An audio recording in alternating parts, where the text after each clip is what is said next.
Who likes to celebrate birthdays? Who likes to celebrate birthdays? My son just raised his hand. I know he loves to celebrate birthdays. Who else? Come on, grown-ups. You like your birthdays, don't you? There you go. Is it about the age issue you don't want to talk about? Birthdays. Sean, what's the best thing about birthdays? Birthday presents, gifts. Ask any child and she will tell you it's all about gifts. There's something special about gifts on your birthdays. If you watch the kids carefully, you see that they play with their friends, but they're eyeing the gifts. They're looking at the pile with the bags, maybe little envelopes with the money in it, especially if they're Polish kids, they love money. They aim for the gift. There's something special about gifts on birthdays. You know, we go to the birthdays, we give the gifts, and we don't take them back home, right?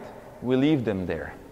Those are free gifts that kids get on their birthdays. When we get older and we start hitting those big numbers, you know, down the hill numbers, 40, 60, 80, 100, those are down the hill numbers, then it's not about gifts anymore. It's about people who come to our birthdays. It's about the communion of friends and family who come together to celebrate our birthday, to celebrate with us our life. So our gifts are pretty much people around us. They are the significance of our friendship and love, and their friendship and love for us. The fellowship that we share together. They come with non-judgmental approach to us. By 40 and 60, they pretty much know who we are, what we did, right? Good and bad. They celebrate with us our big milestones, you know. They've been with us through bad and good. So they're pretty much accustomed to us. You know, there's always this annoying uncle, obnoxious cousin, you know, grandma sitting in the corner. That's typical birthday party, you know. A drunk uncle somewhere else in the backyard. But we know each other, we love each other, we cherish each other's friendship, fellowship, and love with a non-judgmental approach. In today's gospel, we heard about the fisherman, and I want to name him a non-judgmental fisherman. We heard that he threw the net into the sea, and he caught every kind of fish.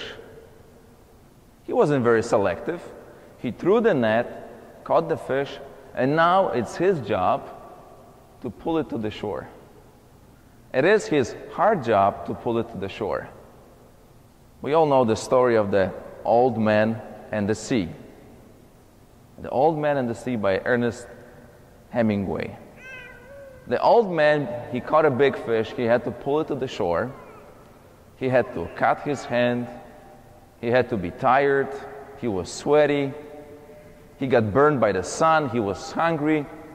But his goal was to make sure that the net makes it to the shore, because he has to prove to other fishermen that he's still good at what he's doing. He's still a good fisherman. He had to prove to somebody that his job as a fisherman still has a value. He is pulling a net. I imagine the church being that fisherman. I imagine the ministers of the church to be that kind of fisherman. The one that cuts his hand before he makes it to the shore. The one that's sweaty, the one that's tired, the one that gets hungry. Also, the church, the minister, has to make sure that the net makes it to the shore. He has to protect it from the sharks. He has to make sure that the net is not broken.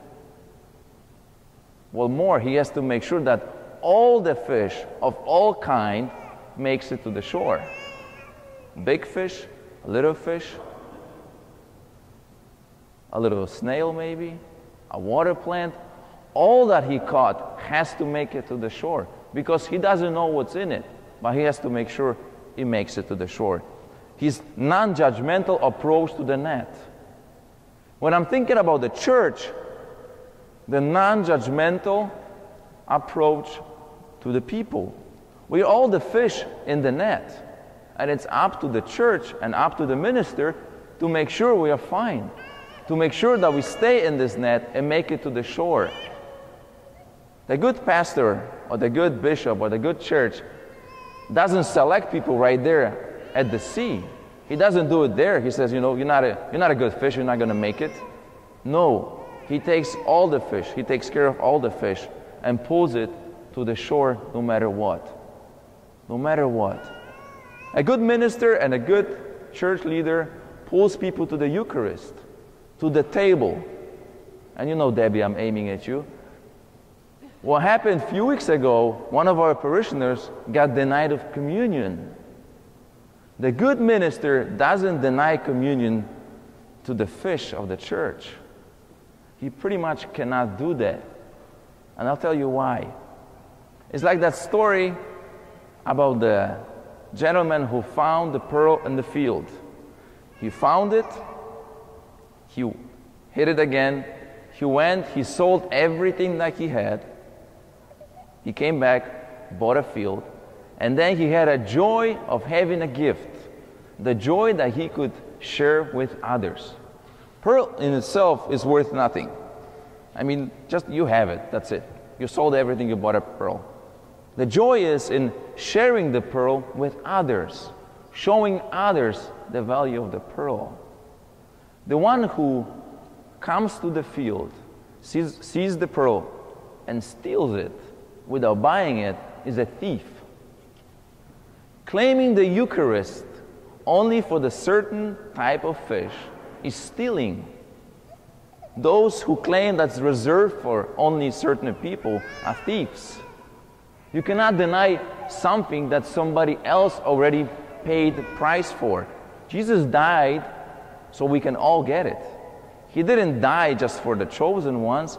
He died for everybody. The communion, the Eucharist, the non-judgmental approach to all the people. This is, I believe, the message from today's gospel, from Matthew. You know, Matthew writes in a parable, so it's the third week that we hear his parable. His stories of Jesus walking around telling the stories, and this parable about the tired fisherman, but the one that makes it to the shore, that brings it to the shore, the whole net with the fish, and about the merchant who finds the pearl and buys it. It's all about us. It's all about us. It's about us coming together to the same table where we are not judged. We are not judged by others. But we are like a family. We know our mistakes. We know our doings. But we're still gathering together around the table. And we're still sharing the bread. We're still sharing the pearl that's given to us 1,000 years ago. It's not a new message that we heard from Pope Francis, who said, "Who am I to judge?" You know that he got a lot of heat from his own people, the right-wing Catholics, the bishops. Who am I to judge? He is not teaching something new. He's repeating what Matthew said of the understanding heart. He's repeating what King Solomon said, asking God for understanding heart. This is not a new teaching. Pope Francis is bringing the old and the new together. He's reminding the church the old good teachings in a new way. He's reminding that we're all in the same net. And now it's time, it's up to the church to pull it to the shore. We just have to stay together. We just have to stay together. And that's what we do in this community. We stay together because we have an understanding heart. Because we have a loving heart. This is the Eucharist, that's a fellowship of love, fellowship of friendship, people knowing each other like a family and approaching each other with an understanding heart. Amen.